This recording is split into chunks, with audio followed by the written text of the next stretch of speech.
Wrangle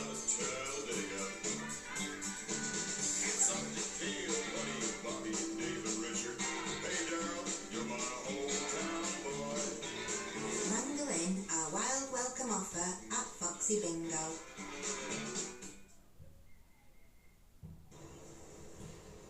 Welcome back. So far, so good for Spain. They are 4-0 up against Portugal, and they don't look like they're going to slow down in the second half. 72% possession. We said we'd show you the Pateas goal. This was for 3-0, Caroline. She had to get herself in there on the score sheet as well, didn't she? She did, didn't she? And what a great finish. Firstly, great ball from Mariona, and the touch, and to have that composure to take that extra touch to go around the defender.